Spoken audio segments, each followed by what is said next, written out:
J'ai le plaisir de vous retrouver, chers amis, pour cette nouvelle capsule qui, comme vous avez pu le constater, aura une orientation astropolitique. Il s'agit d'une vidéo de transition par rapport à la nouvelle ligne éditoriale. Je me laisse jusqu'à la fin de cette année pour vous produire des vidéos qui, je pense, pourront intéresser la majeure partie des abonnés de la chaîne, puisque ça concerne le domaine politique. C'est vrai qu'on était positionné jusqu'à présent sur ces thématiques-là, et donc ça permettra de voir cette vidéo et ensuite de pouvoir vous orienter vers la vidéo que j'ai produite précédemment qui annonce le changement de la ligne éditoriale de la chaîne, dans laquelle je donne des arguments pour expliquer en fait les raisons profondes du changement de cette ligne éditoriale. Je vous mets ce lien, le lien en tout cas de cette vidéo, dans la partie description et en commentaire épinglé pour toutes les personnes qui ne l'ont pas encore vu. Alors, je démarre tout de suite sur le sujet du jour qui concerne Monsieur François Bayrou, qui depuis le 13 décembre dernier a été nommé Premier ministre, contre toute attente. Donc vous savez que c'est quand même une figure incontournable du monde politique. En tout cas, ça fait un petit moment qu'il est dans le circuit de la politique. Et c'est vrai que c'est souvent quelqu'un qui a été vilipendé, qui a été moqué sur la scène politique française par rapport à ses différentes positions. C'est vrai que cet événement, donc on n'a pas vu venir, donc c'est quand même un tournant qui est quand même assez surprenant. Je dirais même qu'il y a une dimension assez comique qui rappelle, en tout cas qui me rappelle les sketchs des Guignols qui faisaient fureur dans les années 2000, où il était caricaturé en Don Quichotte de la politique, où il poursuivait, pour ceux qui s'en souviennent d'ailleurs, on voit que les vidéos réapparaissent, forcément, avec sa nomination. Donc là, les gens retournent sur des vidéos un petit peu plus anciennes, mais en tout cas, les algorithmes font apparaître ces vidéos anciennes. Donc on voit justement où il avait ce rêve chimérique de devenir président de la République. Alors force est de constater qu'il ne le sera certainement pas, certainement jamais. En tout cas, il est bien à Matignon, à savoir pour quelque temps, ça on verra bien. Alors c'est pas l'Élysée, mais il est quand même chef de l'exécutif, chef du gouvernement. Il occupe ainsi donc cette position clé dans un exécutif bicéphale. Alors c'est pas la consécration présidentielle attendue de sa part, mais c'est quand même une avancée notable. Alors cela dit, vous le savez, on l'a souvent répété sur la chaîne, les fonctions de Premier ministre et les fonctions de président, c'est plus ce que c'était, ça a perdu de leur superbe, ça a perdu de leur prestige, et des véritables prérogatives qui se sont étiolées au fil des années et surtout au fil des décennies, et je dirais que ça fait même très très très longtemps finalement que le président de la République ou le Premier ministre n'ont plus réellement de pouvoir, puisque les pouvoirs réels sont entre les mains d'instances internationales et supranationales, Banque mondiale, FMI, Union européenne, BCE, qui sont autant de plateformes, si vous voulez, qui abritent les marchés financiers, donc qui gouvernent via ces plateformes institutionnelles et qui, d'ailleurs, tels des instituteurs, notent la France. Vous avez vu que les agences de notation rétrogradent, ont rétrogradé encore la France à chaque fois qu'elle échoue à satisfaire leurs exigences. Donc c'est en ce sens qu'on peut dire que les dirigeants nationaux, donc c'est-à-dire notre personnel politique, ressemblent de plus en plus finalement à des marionnettes qui sont contraintes de suivre des politiques qui sont dictées par d'autres. Donc là, c'est un constat qu'on a fait depuis un petit moment, mais finalement, ça donne raison aux caricaturistes des guignols de l'information, les guignols de l'info. D'ailleurs, à l'époque, il y avait ces sketchs sur la World Company. Donc World Company, vous voyez à quoi ça fait allusion. Alors, si on parle maintenant du thème astral de François Bayrou, que vous avez d'ailleurs sous les yeux depuis tout à l'heure, c'est vrai que cette vidéo, c'est plus un audio qu'une vidéo. Donc là, c'est par commodité, c'est pour aller beaucoup plus vite, pour vous produire ensuite d'autres vidéos d'ici la fin de l'année, justement, pour boucler la boucle, pour vous parler également de 2025, ou, le cas échéant, vous réorienter sur le blog, puisque je vais continuer sur le blog à produire quelques articles. C'est d'ailleurs le cas, notamment concernant le renversement de gouvernement syrien. Donc là, j'ai produit un article. Donc là, vous avez vu, donc il y a eu ce renversement également de gouvernement français. Donc là, c'est historique. Donc Michel Barnier. Donc on avait produit une capsule concernant le cas de Michel Barnier. Donc Capricorne, vous avez vu qu'il a bénéficié du dernier retour de Pluton, dernier tour de piste de Pluton dans le signe du Capricorne, son signe zodiacal. Et donc sitôt l'éviction de longue durée de Pluton vers le Verseau, dès que Pluton a migré vers le Verseau, le 19 novembre dernier à 20h tapante, quelques jours plus tard, le 5 décembre, vous avez vu que Michel Barnier a remis sa démission suite à la motion de censure qui a été votée, donc qui est historique, puisque ça ne s'était pas produit depuis le 5 octobre 1962. À cette époque-là, on avait Saturne dans le signe du Verseau, et là, on a une planète, un astre encore plus puissant, qui est Pluton, désormais durablement installé, aux commandes en tout cas, du signe du Verseau, et donc vous avez eu ce renversement, cette motion de censure. Alors, dans notre précédente capsule, j'avais évoqué le fait que Michel Barnier pourrait ne pas passer le printemps. J'avais dit qu'il y aurait certainement des mouvements de foule, etc., qui le feraient partir. Alors, vous voyez que finalement, il n'a pas fait long feu. Je m'étais basé sur le cycle de Saturne et Neptune, qui, vous le savez, vont transiter, vont faire leur premier transit dans le signe du Bélier. Donc, le signe du Bélier, qui est un signe cardinal qui fonctionne avec le Capricorne et le Cancer, qui n'est autre que la combinaison zodiacale de Michel Barnier. Donc, c'est-à-dire qu'en fait, on aurait retrouvé Saturne et Neptune en disharmonie avec le Cancer et le Capricorne. Or, vous avez vu que finalement, c'est encore une fois Pluton qui a eu le dernier mot, puisque tant que Pluton était dans le signe du Capricorne, donc Michel Barnier, d'ailleurs, est arrivé au pouvoir en synchronicité avec le retour de Pluton en Capricorne, son signe zodiacal. Et une fois l'éviction de Pluton dans sa maison 8, ça par contre, on l'avait noté dans notre précédente vidéo, je vous avais dit, la maison 8, attention, ça peut symboliser la mort physique, puisqu'on retrouve d'ailleurs une lune de Michel Barnier dans le signe du Verseau, en opposition à Pluton, une opposition assez féroce, et donc le fait que Pluton céleste vienne appuyer sur cette zone assez délicate de la maison 8, ça pouvait signifier la mort physique. Je vous avais dit attention, parce que Michel Barnier n'est pas de la première jeunesse, mais également la mort symbolique, et donc ici politique, et vous avez pu constater que finalement, il y a bien eu cette mort politique.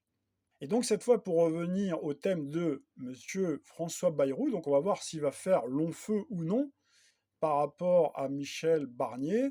Donc Monsieur Bayrou donc, est natif du Gémeaux, avec un ascendant Balance. Donc signe du Gémeaux, c'est le maître de la communication, le maître du verbe, le maître des lettres. C'est vrai que Monsieur Bayrou, il fait partie de cette génération des anciens hommes politiques qui étaient plutôt lettrés, qui aimaient lire, ce qui n'est plus tout à fait le cas de notre personnel beaucoup plus jeune aujourd'hui. Le Gémeaux, c'est le signe de la légèreté, mais c'est aussi le signe de la versatilité. Ce signe double, il est symbolisé par le glyphe des Gémeaux, qui explique sans doute sa réputation de caméléon politique. Certaines mauvaises langues diraient de girouette. C'est vrai que on retrouve beaucoup de girouettes de toute façon en politique, et de manière générale, il vaut mieux dans son thème astral avoir du Gémeaux quand on aspire, si vous voulez, à des fonctions d'homme public, de femme ou d'homme public, si on doit communiquer, si on doit faire des exposés, etc., il vaut mieux quand même être marqué par le Gémeaux dans son thème. Alors là, vous voyez que François Bayrou, c'est un natif du Gémeaux avec cette conjonction Soleil, Lune Noire, Mars, et on retrouve d'ailleurs cette maison 8, donc vous voyez qu'il a Soleil, Mars, et également la Lune Noire en maison 8, donc il forme plutôt un bel aspect avec la Lune dans le signe du Verseau, et on retrouve Mercure, le maître du Gémeaux, dans le signe du Taureau. Alors si on reste sur cette qualité ou ce défaut du Gémeaux, qui effectivement, si on regarde du côté des qualités, le Gémeaux c'est un signe souple, c'est un signe adaptable, mais malheureusement on peut retrouver également ces possibles volte-face, d'autant qu'on retrouve une disharmonie du Soleil, Mars, Lune Noire, avec cette disharmonie à Neptune, on va y revenir dans quelques instants, également à son ascendant. Donc là ça peut créer effectivement, quand on retrouve Neptune avec des disharmonies, en tout cas celle-là, elle est assez marquée. Il y en a une autre, disharmonie à Uranus, la planète des volte-face, également Vénus, donc qui encadre, ces deux planètes-là encadrent le milieu du ciel, et bien forcément ça peut créer des trahisons avec Neptune, et Uranus, ça crée des retournements de veste. Donc là on est champion du monde de retournement de veste. Effectivement, c'est exactement ce qui s'est passé, puisque ces célèbres volte-face, qui caractérise parfaitement le versatile Gémeaux, qualité souvent précieuse en politique, ce qui est un défaut pour nos concitoyens, c'est une qualité pour nos politiciens, c'est d'ailleurs pour ça qu'ils sont recrutés sur ce pédigré-là. François Bayrou, il avait déclaré, à propos d'Emmanuel Macron en 2017, on avait déjà posté cet extrait-là, donc c'était en pleine campagne présidentielle, ça ne marchera pas, cet hologramme, en parlant de Macron, c'est une tentative déjà vue dans l'histoire, le monde de la finance qui ne se contente plus du pouvoir économique veut maintenant le pouvoir politique, et pourquoi toutes ces heures et ces heures d'antenne. Alors, l'hologramme de la politique, donc qui représente en fait la finance, on est tout à fait d'accord. Une tentative déjà vue dans l'histoire du monde de la finance qui ne se contente plus du pouvoir économique, qui veut le pouvoir politique, là c'est une demi-vérité. En réalité, le monde de la finance a déjà la main sur le pouvoir, sur l'économie, sur la politique, sur la société, sur tout. Hein, donc tout ça, on l'a déjà démontré au travers de nos précédentes capsules. Donc là, je ne fais pas plus de digression que ça. Et pourquoi toutes ces heures d'antenne? Là, vous avez compris qu'il faisait allusion au marketing politique, à l'ingénierie sociale pour vous vendre. Comme on vous vend une lessive, là encore une fois, on avait produit une capsule en direction de cette argumentation qui consiste à dire que finalement, on a des marketeurs également en politique, comme on en a quand on vous vend des produits dont vous ne voulez pas, mais que vous finissez quand même par acheter, que vous critiquez. Hein, c'est comme quand vous critiquez le hamburger, qu'est-ce que c'est pas bon, qu'est-ce que c'est ceci, cela, mais finalement, vous en avez un dans la main. Donc ça montre bien à quel point le marketing est extrêmement puissant, tout comme l'ingénierie sociale. Et donc c'est pareil pour la politique, hein. Ils parviennent finalement à vous imposer des gens que vous ne voulez pas, et donc ce qui permet, paradoxalement, en tout cas, on retrouve beaucoup de gens qui critiquent, qui disent oui, c'est parce que mon voisin il a mal voté qu'on est dans cette situation-là. Donc eux, ils se gaussent, hein, ils se marrent de vous voir écrire tout ça parce qu'en fait, de toute façon, ils savent comment on fonctionne, hein, au niveau du cerveau, etc. Tout ça, on en a déjà parlé. Donc ils savent comment en fait, hein, vous fonctionnez, comment nous fonctionnons tous. Hein, on fonctionne beaucoup sur le monde, sur le domaine émotionnel, et donc ils jouent beaucoup sur les émotions, ils jouent beaucoup sur différents leviers qui font que quelque part vous allez valider telle et telle personnalité politique. Alors François Bayrou, donc hein, vous vous souvenez qu'il a été quand même brièvement ministre de la Justice, garde des Sceaux, hein, ça c'était sous le premier gouvernement d'Édouard Philippe. Donc, il s'était formé suite à l'élection d'Emmanuel Macron en mai 2017. Ensuite, le maire de Pau, il avait dû démissionner, hein, très rapidement en juin 2017 à la suite d'une enquête judiciaire qui avait été diligentée concernant l'utilisation présumée abusive de fonds européens par son parti, le MoDem. Donc par la suite, hein, Bayrou il a occupé d'autres fonctions honorifiques et stratégiques en rapport avec les aménagements du territoire. Donc là, on retrouve bien la territorialité de Mercure, le maître planétaire de son signe solaire, dans le signe du Taureau, qui, vous savez, reçoit en ce moment encore, hein, pour quelques mois, quelques semaines, Uranus dans le signe du Taureau. Donc ça visait à élaborer des réflexions stratégiques sur les grandes orientations économiques, sociales et environnementales de la France. Bon, vous savez en réalité que toutes ces grandes orientations, elles sont prises ailleurs, mais voilà, il faut bien donner des fonctions à certains, comme ça permet de justifier, hein, le fait qu'on a tout ce personnel politique, 577 députés, une ribambelle de ministres, etc., en fait, qui servent pas à grand-chose, hein, ce sont des marionnettes. Alors ce rôle, bien qu'influent, vous diront les institutionnels, ils vous diront que ça influence les cercles décisionnels. Bon, c'était pas un réel poste ministériel, mais ça avait un rôle de conseiller. On retrouve ici encore une fois cette recherche, en tout cas constante, chez Bayrou, d'un consensus hérité justement du côté balance, hein. Vous savez que la balance, c'est le signe du consensus qui recherche le consensus. Donc là, on retrouve cette composante zodiacale qui s'inscrit parfaitement dans sa trajectoire politique, hein, où le compromis et le positionnement au centre ont toujours été, si vous voulez, chez lui, au cœur de sa stratégie. Alors ça, c'est une constante chez lui, malgré justement ses retournements de veste. C'est vrai, on ne peut pas lui enlever. Être au centre, hein, c'est pas vraiment à la mode ces dernières années. En tout cas, c'était à la mode dans les années 70. À l'époque, justement, vous aviez Uranus et Pluton qui séjournaient dans le signe de la Balance, hein, en ce milieu des années 70. On en a d'ailleurs parlé concernant l'actualité musicale, concernant nos capsules astromusique. Et c'était à l'époque où vous aviez le chef de file Raymond Barre. D'ailleurs, vous avez un sketch, hein, des Guignols qui avait dépeint. Alors c'est la raison pour laquelle j'ai mis cette photo-là avec François Bayrou. Donc il nous a rejoué La fièvre du samedi soir, en tout cas qui était dépeint comme John Travolta se préparant pour aller danser le disco. Donc, vous voyez, finalement, on arrive, on fait la jonction entre nos capsules astromusique concernant le disco et également l'actualité politique. Et donc, il faut regarder ce sketch, c'est vrai qu'il est marrant. On voit il arbore la chaîne de Raymond Barre. Il met la chaîne de Raymond Barre. Donc, quand vous voyez La fièvre du samedi soir, donc vous voyez John Travolta qui se prépare, qui se coiffe, qui s'habille, etc. Et il met une chaîne en or. Donc là, on voit Bayrou, hein, donc dépeint en marionnette, comme d'habitude. Et donc, vous avez aujourd'hui, en revanche, pour revenir à quelque chose d'un petit peu plus sérieux, vous avez si vous voulez, les hommes qui font partie de ce côté centriste dans l'échiquier politique, qui semblent finalement regagner en crédibilité. Vous avez Michel Barnier, donc c'était certes un homme de droite, mais qui était quand même modéré, en tout cas considéré comme tel. Et donc il a été, comme vous avez pu le constater, nommé Premier ministre par Macron le 4 septembre 2024.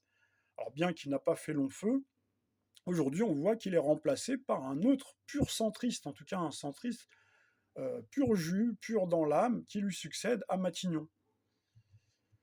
Donc là, quand on parle de centre, on retrouve bien la balance, puisque la balance a beau osciller, vous avez les deux plateaux qui oscillent d'un côté et de l'autre, mais vous avez son socle qui demeure au centre. Et donc là, c'est le symbole de la justice, de l'harmonie, qui cherche souvent à concilier des positions opposées. Donc là, forcément, on peut reprocher également à la balance d'être hésitante au point d'être critiquée pour son indécision ou son consensus mou. Et là, encore une fois, vous avez les guignols de l'info qui l'ont caricaturé comme étant incapable de prendre une décision ferme, ce qui, avouons-le, nous a franchement bien fait rire. Donc là, on s'est pris une bonne franche partie de rigolade. Et c'est pas tout, justement, je vous parlais à l'instant de Neptune, planète de l'utopie, en tout cas de l'idéalisme dans un premier temps, qui peut devenir une planète d'utopie, qui se trouve collée, vous le voyez bien, à la cuspide de son ascendant Balance, donc Neptune qui trône dans sa maison 1, maison 1, et donc ce qui accentue son côté rêveur et chimérique. Ce positionnement planétaire, ça expliquerait pourquoi, malgré les moqueries récurrentes, François Bayrou a poursuivi inlassablement son ambition de devenir un jour président de la République. Donc c'est un rêve, donc qui est qualifié, on peut le dire aujourd'hui, d'utopique, mais qui semblait ancré en lui. Donc là, l'ancrage, quand on parle d'ancrage, on parle d'un signe de terre, et là, ça serait plutôt à mettre au crédit du Taureau, où on retrouve Mercure, le maître de son signe solaire. Effectivement, le Taureau, c'est un signe qui est réputé pour être constant. Donc là, c'est vrai que François Bayrou est constant de ce côté-là.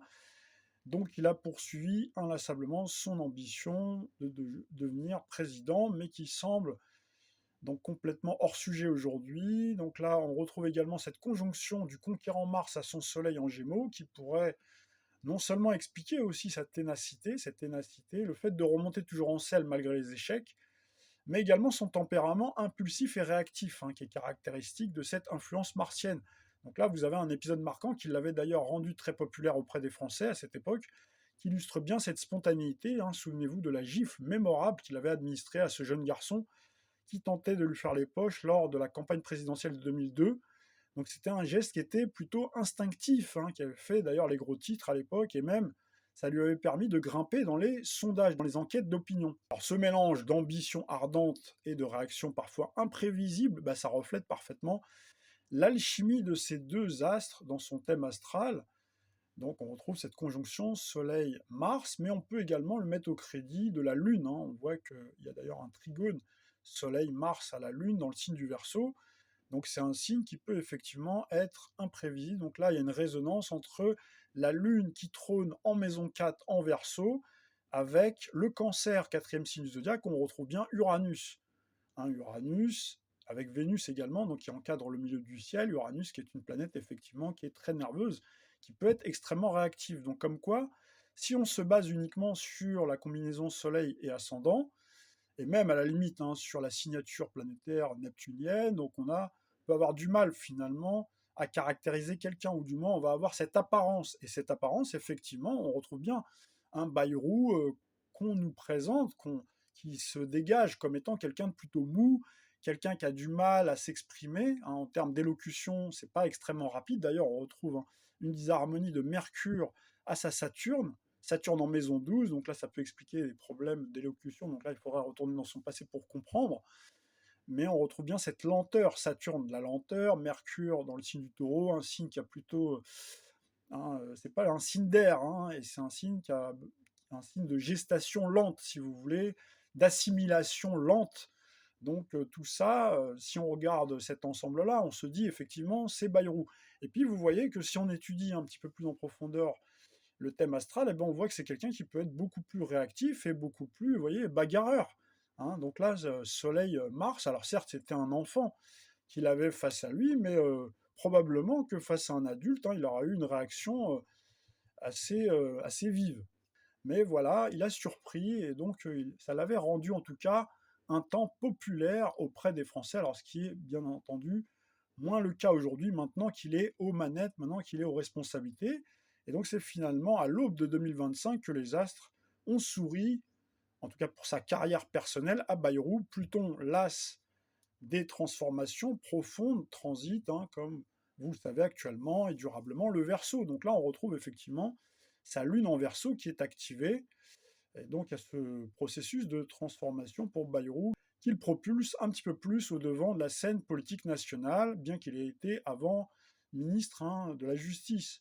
Et en parallèle, en plus, vous avez Jupiter, planète d'expansion, de réussite, qui est une planète également éminemment politique, qui transite dans son signe solaire depuis un petit moment maintenant. Et donc, ça lui apporte cette opportunité d'être Premier ministre. Donc, cette même Jupiter avait également porté en soutien, en plus bien sûr de Pluton, donc Jupiter en Gémeaux, donc ça avait porté un autre célèbre Gémeaux en la personne de Donald Trump à la présidence des États-Unis le mois de novembre dernier. D'ailleurs, Donald Trump, qui doit faire son discours d'investiture le 20 janvier prochain. Cette conjonction Soleil-Pluton dans le signe du Verseau, bien en harmonie avec Jupiter dans le signe du Gémeaux. Alors, est-ce que c'est un véritable cadeau d'être Premier ministre dans cette France de la Ve République, cette fin d'année 2024, hein, qui est complètement ingouvernable, avec une faible majorité et une épée de Damoclès de la motion de censure qui plane déjà au-dessus de la tête du nouveau locataire de Matignon. Donc là, si vous regardez au niveau astral, ben on va avoir Saturne-Neptune. Ce que j'expliquais pour monsieur Michel Barnier, ça pourrait être valable, hein, pour monsieur Bayrou, puisque Saturne-Neptune vont venir actionner le terrain de fragilité. Vous voyez le triangle rouge entre Jupiter en bélier, Uranus, Vénus, hein, dans le signe du cancer, en disharmonie également à sa Neptune, qui formait d'ailleurs une opposition donc à sa naissance, qui peut expliquer d'ailleurs Jupiter, le symbole, hein, de la magistrature suprême, en opposition à Neptune. Donc là, ça symbolise bien l'utopie, hein, l'utopie où il a couru sans arrêt derrière la présidentielle. Et donc là, il pourrait être défait, d'autant plus qu'on retrouve Pluton sur sa lune dans le signe du Verseau. On a toujours Uranus, bien sûr, hein, qui séjourne en disharmonie. Donc là, ça veut dire que ça peut valser, d'autant que lui, il a également Pluton, hein, qui séjourne dans le signe du Lion. Alors c'est moins marqué que chez Michel Barnier. On ne retrouve pas cette maison 8 et cette opposition à Pluton comme dans le thème de Michel Barnier, donc peut-être qu'il restera un petit peu plus. Hein, il pourrait nous surprendre parce qu'il a quand même, pour le moment en tout cas, le soutien de Jupiter. Mais par contre, attention, parce qu'à partir du 9 juin 2025, on aura Jupiter qui va transiter le signe du cancer, et là, ça pourrait se corser parce qu'on aura Saturne-Neptune. Donc en bélier, au carré du cancer, avec Jupiter dans le signe du cancer, donc il va venir activer ces terrains de fragilité. Donc là, Bayrou pourrait effectivement sauter. Néanmoins, le fait que Bayrou ait été nommé comme Premier ministre, hein, c'est pas anodin, parce que si vous regardez dans le passé, vous voyez que son positionnement, le positionnement de Bayrou, en tout cas pendant un certain temps, en 2006, il était en faveur d'une sixième république. Alors ça se trouve, entre-temps, il a changé de position 10 fois, mais néanmoins, cette prise de parole, elle avait fait date, d'ailleurs, elle ressurgit donc sur les réseaux sociaux, et il a également des accointances avec l'écologie politique. Il faut se souvenir qu'il avait fait campagne en 2002 dans un bus au colza. Donc là, on retrouve le côté avant-gardiste de sa lune en Verseau. À l'époque, bien sûr, il passait pour un hurluberlu. D'ailleurs, il avait été moqué, là encore une fois, par les guignols, mais de toute façon, de manière générale, hein, vous aviez l'écologie politique, éco-climatique également, hein, qui était moquée. Vous vous souvenez que durant la crise financière, donc vous aviez Sarkozy qui était au pouvoir, ils avaient tenté une petite incursion du côté de l'écologie avec j'allais dire, François Borloo, Jean-Louis Borloo. Et puis après, très vite, hein, ils ont dit, bon, allez, tout ça, on met ça de côté, parce que c'était pas encore l'heure.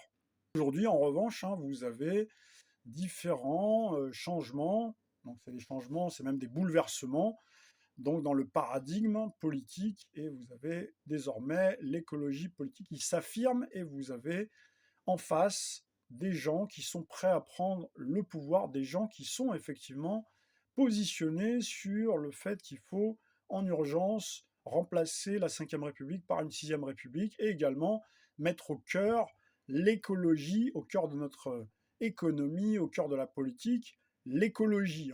Donc toutes ces thèses éco-climatiques. Donc là, vous avez bien sûr LFI, NFP. Attendant cette échéance, vous avez M. Bayrou, qui nous fait du Bayrou, à peine nommé Premier ministre. Donc vous avez François Bayrou qui est déjà au cœur de la polémique, puisque vous avez vu que Mayotte a subi les ravages du cyclone Chido et donc lui a choisi plutôt d'aller siéger au conseil municipal de Pau, ville dont il est maire. Donc là, on retrouve bien le cumul des mandats, alors que lui-même, il me semble qu'il avait critiqué le cumul des mandats, et vous voyez que lui-même, il est cumulard. Ça les dérange pas de toute façon, hein, ces gens-là, euh, de critiquer finalement ce qu'ils font eux-mêmes. Donc là, cet ensemble-là, bah, vous voyez que les détracteurs, ben, ils ne se privent pas pour attaquer les positions de M. Bayrou. Et donc là, on retrouve bien le caractère balance, hein, qui balance entre ses responsabilités locales et nationales, au risque effectivement de froisser une partie de l'opinion publique. De même, hein, qu'il a fait une sortie médiatique dans une émission, il me semble que c'était avec Nagui, concernant les sans-papiers de Mayotte. Là encore une fois, ça a créé pas mal de remous. Autant dire que son mandat de Premier ministre s'annonce rock'n'roll, ou plutôt disco, hein, époque où le centrisme, hein, donc je le rappelais à l'instant, donc c'était à la mode, hein, dans les années 70. Donc là, encore une fois, ce clin d'œil au sketch des Guignols, à l'époque où justement vous aviez le orange qui était à la mode, puisque vous aviez l'équipe nationale des Pays-Bas qui était glorieuse à l'époque, hein, dans les années 70. On parlait des oranges, vous aviez Orange Mécanique, le film Orange Mécanique, donc là encore une fois la couleur orange, et les centristes, donc il continue à arborer cette couleur orange, donc il pourrait se réinviter de plus en plus dans notre actualité. Si à tout moment le gouvernement Bayrou peut valser, ce sont surtout les Français qui ne vont pas danser de joie avec les politiques, hein, qui sont déjà mises en œuvre, mais qui seront mises en œuvre demain matin avec Bayrou ou un autre.